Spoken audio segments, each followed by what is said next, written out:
So tonight, a stolen box truck at the center of a wild multi-county police chase, and we've been uncovering new details. Kannapolis police say it started when two people were packing that box truck full of appliances stolen from a construction site.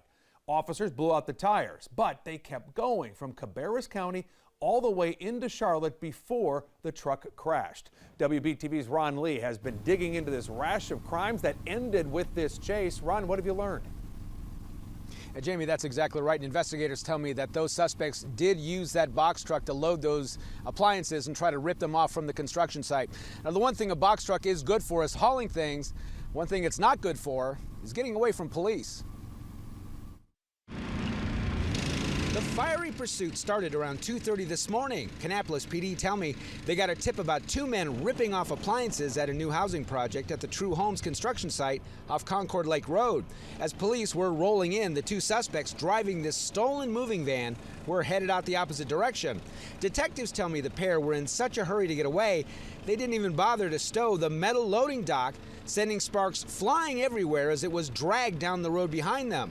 Officers were able to deploy stop sticks, blowing the two front tires of the rental truck, but the rig just kept on going, headed for the Queen City.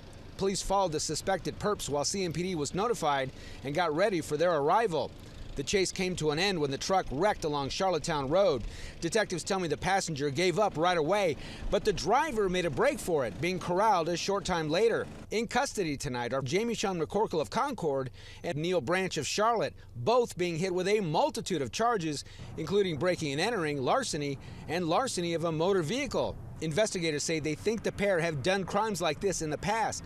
The truck was towed to a lot where it was still packed with stolen appliances, waiting for the owners to pick it up this afternoon.